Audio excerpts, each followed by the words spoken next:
Welcome to today's information session on the Undergraduate Preparatory Certificates, UCL's International Foundation Year. My name is Martin White, and I am the Head of Student Recruitment, Marketing and Communications. And I'm pleased to be joined by my colleague, Yoshe, who I will let introduce herself and start the presentation. Thank you, Martin. Hello, my name is Yoshe, and I'm the Senior International Recruitment Officer. We're also joined today by our colleague, Rafaela, who is the admissions coordinator on the foundation year as well.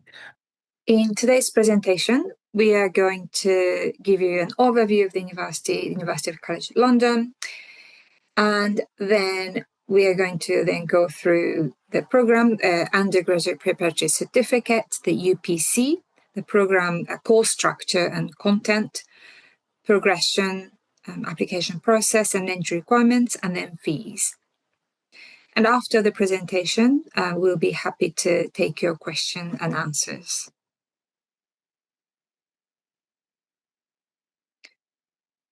So hopefully you have heard of UCL before.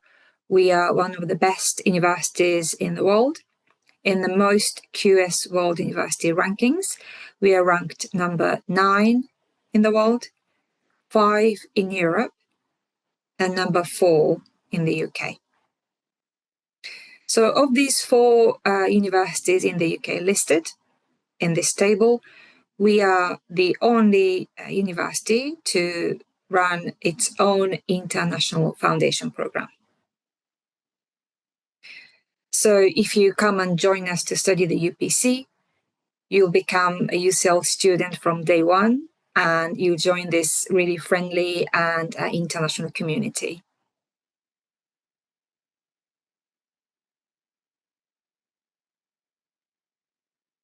So a little bit about UCL. We have now over 51,000 students from more than 150 countries.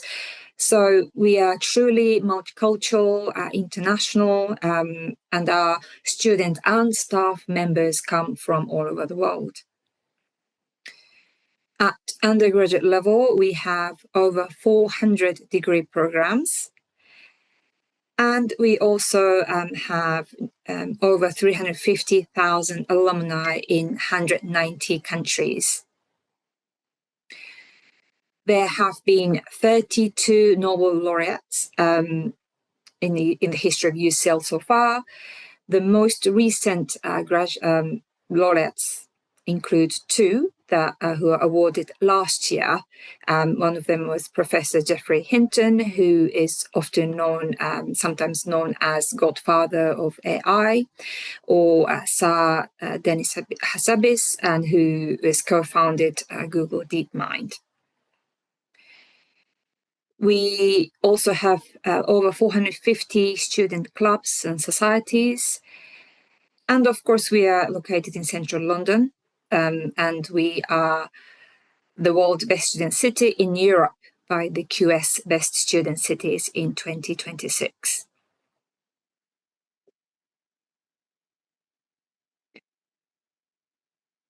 So the UCL is, as I said, located in central London. So you can see our logo there. So that's where our main campus is. That's in Bloomsbury. Around UCL, you'll find famous landmarks or buildings such as the British Museum, the British Library. You can also walk to those famous shopping street, Oxford Street and Regent Street.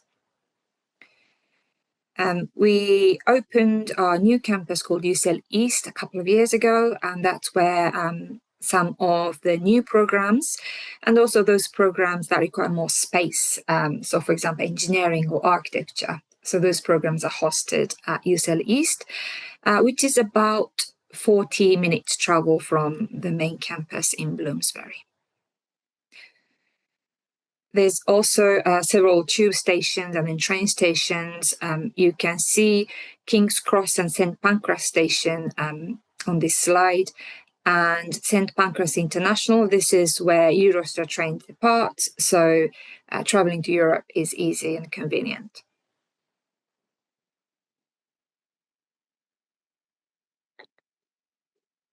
There are 11 faculties at UCL. There are over 400 degree programs. So there are so many programs that you can choose from. And yeah, we offer almost any degree programs at undergraduate level.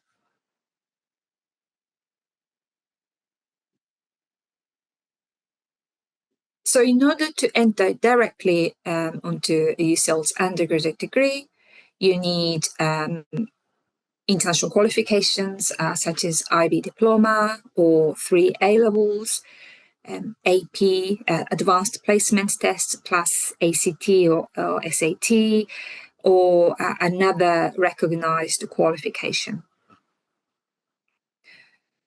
So if you don't have a qualification, then the alternative is that you study a recognized international foundation course such as Undergraduate Preparatory Certificate.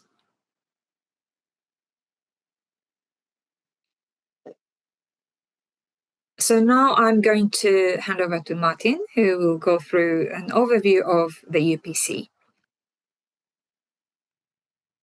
Thank you very much, Joshe. So the UPC, the Undergraduate Preparatory Certificates, that is otherwise known as the UCL International Foundation Year. And what it is it's a year of study after high school, but before you start your undergraduate degree. And as Joshe was saying, it is for students who have graduated from high school with a qualification which does not allow them, with a qualification not accepted for entry onto an undergraduate program. And what it does do is it does provide you with a qualification that is accepted by every UK university. So we'll talk about progression later on. And we prepare you as well.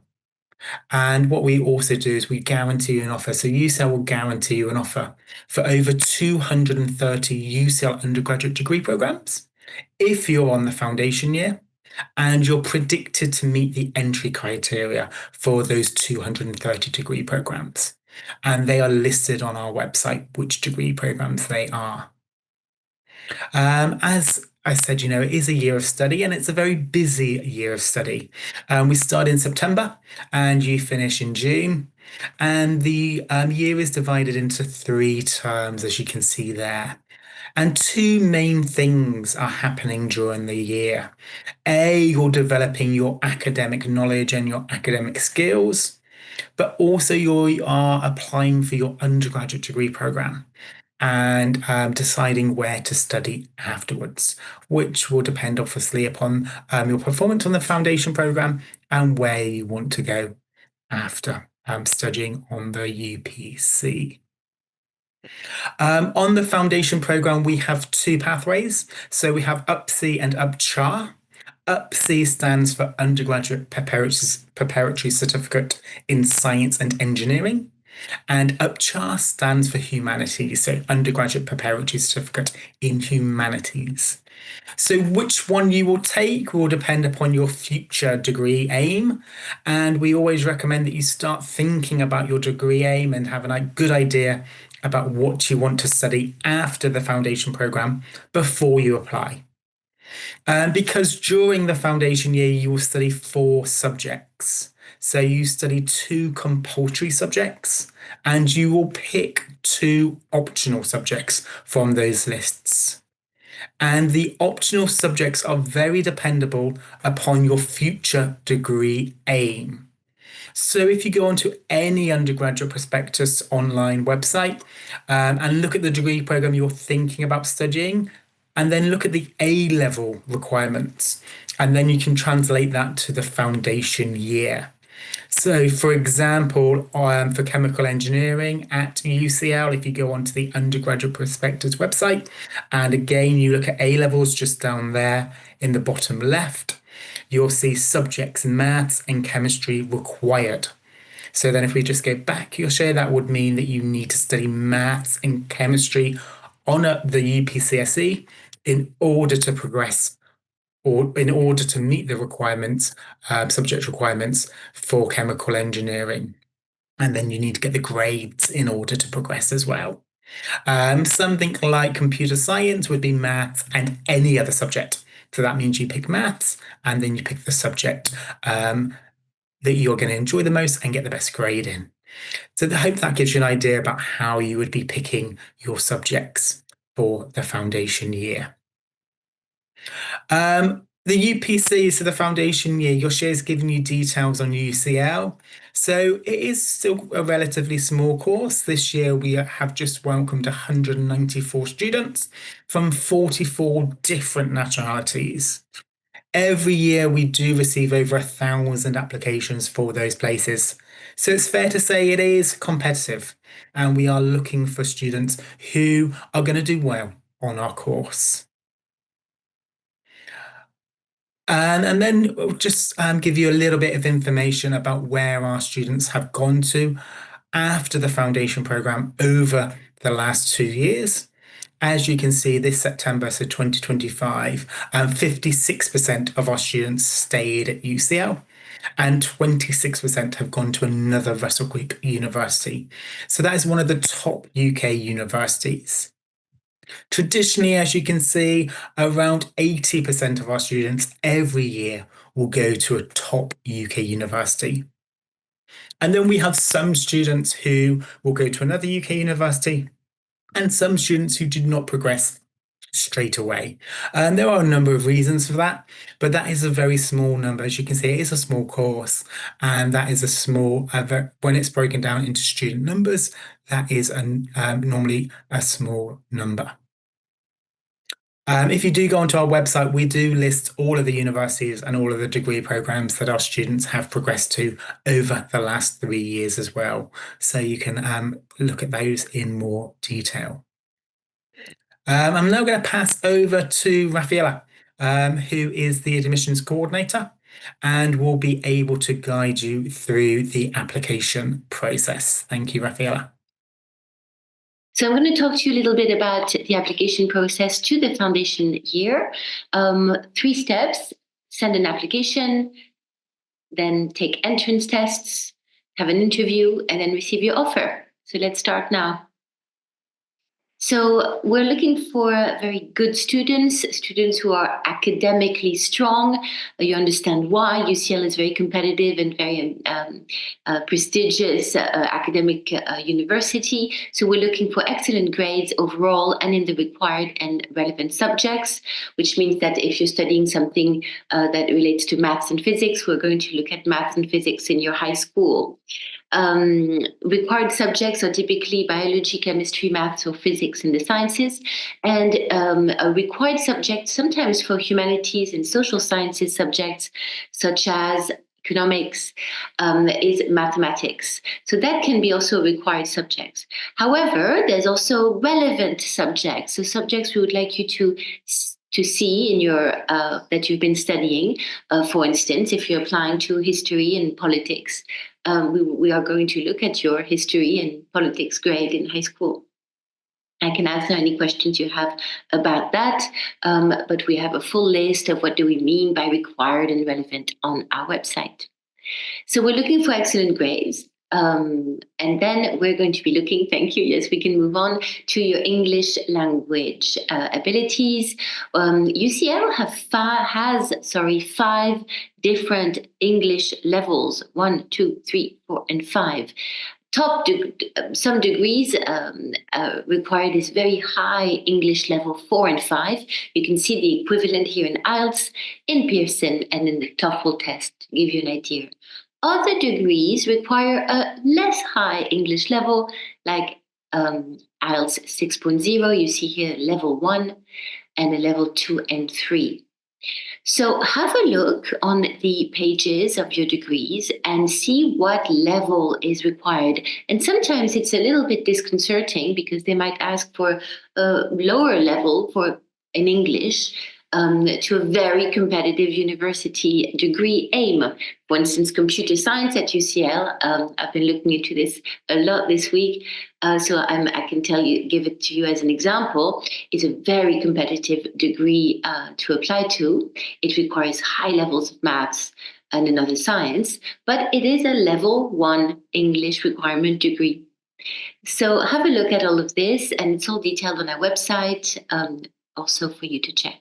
So if you think you have the right English language, either 1, 2, 3, 4, or 5, or you're going to get there this year, you can continue and and apply. Thank you. So then, we're looking for the IELTS, we're looking for the Pearson test, the TOEFL test. However, so you can apply if you have these tests on the left, but to receive an offer, because the offer is linked to our UKVI visa home office requirement, there's only 2 tests we accept. So we can consider you and we can invite you to take tests and even an interview if you don't have the IELTS for UKVI Academic or the PT Academic UKVI. However, we won't be able to make you an offer until we receive these specific English language tests.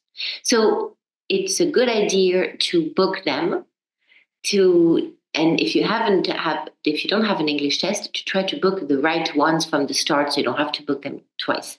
However, if you have another type of IELTS or another type of Pearson or the TOEFL, and you think they meet our entry requirement, you can start your application. I hope that's clear. So then when you think, okay, I'm good enough, I meet the entry requirements for my high school grades, again, check on our website for every country. Normally we have most countries in there, and you have the right English test or ability, then you can start your application. You have to select your pathway. Are you going to study sciences and engineering or humanities and social sciences? What subjects do you want to take? Is it going to be maths and physics? Is it going to be economics and math, or maybe maths and history? Is it going to be classics and geography? Have a look at all of this, and you need to select. You prepare your UPC application with your transcript. So we want JPEGs of your last 2 years, and of course, including your final year, a teacher's reference, a personal statement, a portfolio for some degrees like architecture, media, and art and technology, and of course, the English language certificate. Once you have all of these documents, you can upload them. You can also start your application online and save it, and then come back to it when you have the full documents. So when you have applied, we will look at your application, and then we will invite you to take some entrance tests. These are done online in the comfort of your own home. All UPC applicants take 2 entrance tests between math, physics, biology, or chemistry. UPCH students taking maths also take a maths online entrance test. UPCH students who do not take maths as one of the subjects don't have an entrance test. However, everybody has an interview. So you can see here on the column that if you're successful in the entrance test for UPC applicants and UPCH applicants taking maths, you will then be invited to have an interview. The interview is conducted with one of our admissions tutors, our team of admissions tutors, and it's the occasion to get to know you better, and we'll ask you questions about your application.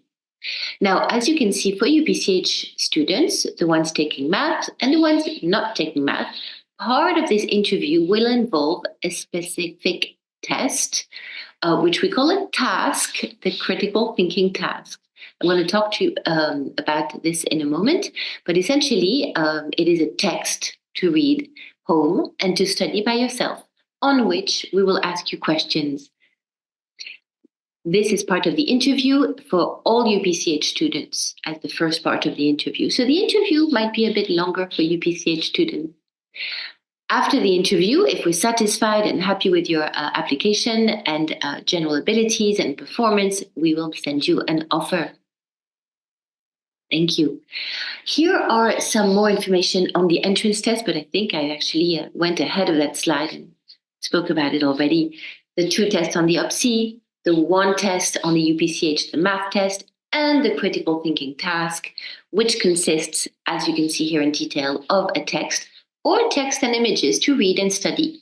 We will test your understanding of the text. It's a bit like a higher level reading comprehension, if you're familiar with this sort of exercise in English, but also your critical thinking abilities. Ask you to discuss some of the questions at stake in the passage, maybe to come up with a counter argument, to summarize or evaluate. So to show us how you're thinking about this, the topic that is presented in the text.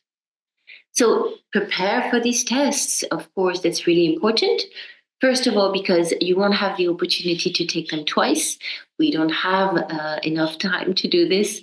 So you will only be able to take them once. Make sure you're ready. Make sure you have practiced 1 or 2 or 3 times. We have sample tests online that you can use to see the level, but also to test, to check how you're doing in 60 minutes. The tests only last 60 minutes. There are multiple choice questions for the biology, chemistry, physics, and math. So you'll have around 30 questions, multiple choice answers for you to complete.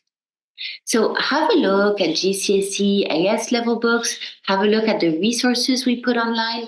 BBC Bitesize is a really good way to prepare. And of course, have a look at the practice sample tests we have on our website to prepare.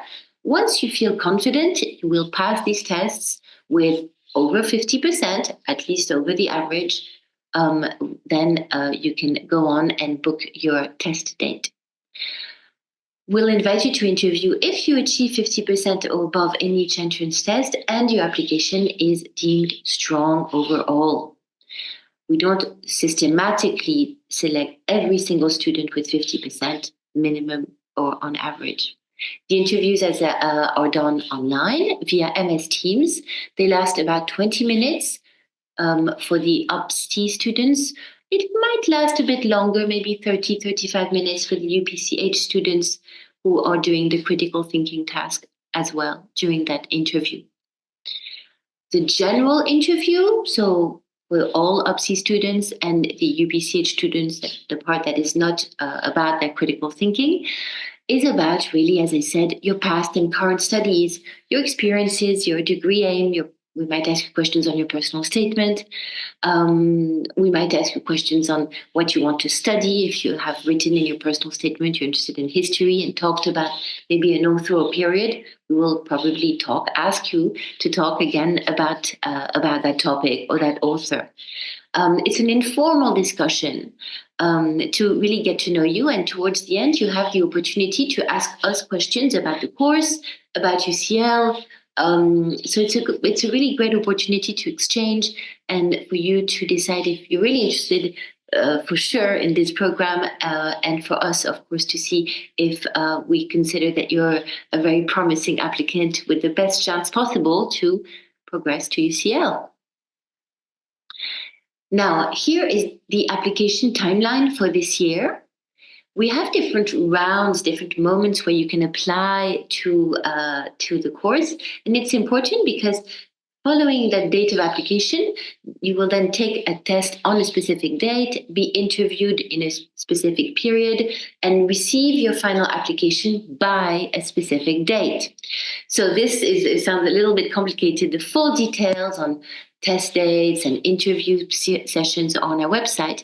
But to give you an idea, if you submit a complete UPC application, so by that we mean your transcripts, your IELTS or your 1 English language certificate, a reference, personal statement, and of course that you are sure about what you want to study. Finally, that you are quite clear that you are able to take the tests if you need to take some. So these 6 elements there. If all of this is more or less ready by the 12th of November, you will be tested and interviewed probably within the next month and receive a final decision by the 18th of December. If you submit and complete your UPC application by the 14th of January, so by that late or before, of course, then you can expect to be tested, interviewed if successful, and receive an offer by the 20th of February. So we try to make it sort of over the period of 1 month. The third round, February, March. The fourth round is between, if you apply by March, it's a bit longer. It's until early May because we have UCL Easter closure in April. So we have that period a bit longer. And then May, June, and then July is the last round. It's shorter. Places are not always available for your degree aim, for your choices of subjects. Some combinations are very popular each year. So I do not recommend you wait until July to apply. Also, applications may close entirely if the course is full. So I think the best way is to try to apply even by the 25th of March deadline, what we call round 4, because like that, well, a few things. You won't miss the UCL accommodation deadline if you want to apply to UCL accommodation. So that's a big reason there for you. And it's more likely that there will be places available for all degree aims and in all UPC subjects. So that would be my recommendation from an admissions point of view. Please ask us some questions at the end towards this. After you receive an offer and if you decide to come and join us, you will have 2 weeks, 14 days to accept. You accept this offer by paying a 10% deposit of the tuition fees. Then you will have a deadline date to pay the remaining fees. For most students, it'll be the 30th June. You can apply to UCL accommodation by the 10th of June. Then after you apply, and you will receive normally a CAS number, and after you paid your fees, if you pay them before, from April, with a CAS number, you can apply for your visa. It's important to apply early for a visa because they can take up to 3 months to arrive, and the course starts mid-September. So you can consider that applying for visa before July would be a good idea. Finally, information on tuition fees and living expenses. Here are the tuition fees for the UPC for 2026. Also, we put here the living expenses. So how much we consider that it costs you for living in London for a year. London is an expensive city to live in, especially accommodation is expensive. So this gives you an idea of an average price for accommodation for the year. So that's between September and June or July. So account between 10 and 12,000 pounds for your accommodation. There's catered, there's self-catered, there's a range, there's also private providers around campus, and you'll find lots of information on accommodation on our website and on the main UCL website. There's other essential costs, of course, food, transport, academic materials, phone, connectivity, and all of that. And so on average, based on the student survey, it's around 3,000 and a half or 4,000 pounds a year. We do have scholarships on the UPC, which is exciting, to join your undergraduate degree. So this is not scholarships on the UPC to join the foundation. It's scholarships for after. If you're successful on the UPC and you receive an offer for UCL, you can apply to one. Sorry, we're going to talk about the other one first. To one scholarship called the UCL Global Undergraduate Scholarship. Now, it's a really exciting scholarship. First of all, because in the UK, unfortunately, there are not many scholarships for overseas students at undergraduate level. So this is quite rare, and we're very proud that UCL is supporting overseas students. You have to have an offer from UCL. You have to be in financial need as defined by UCL. And there's a number of criteria for this undergraduate scholarship. Some of these scholarships offer scholarships for whole tuition fees, or tuition fees only, or living costs and tuition fees. So there's a range of support available there. We also offer, as a UPC course, a small progression scholarship of the value of around £5,000 that go towards your tuition fees. For your 3 undergraduate degree years. we offer that to 2 students a year that have progressed from the UPC to UCL and have done outstandingly. So it's some support towards your tuition fees as an undergraduate student at UCL.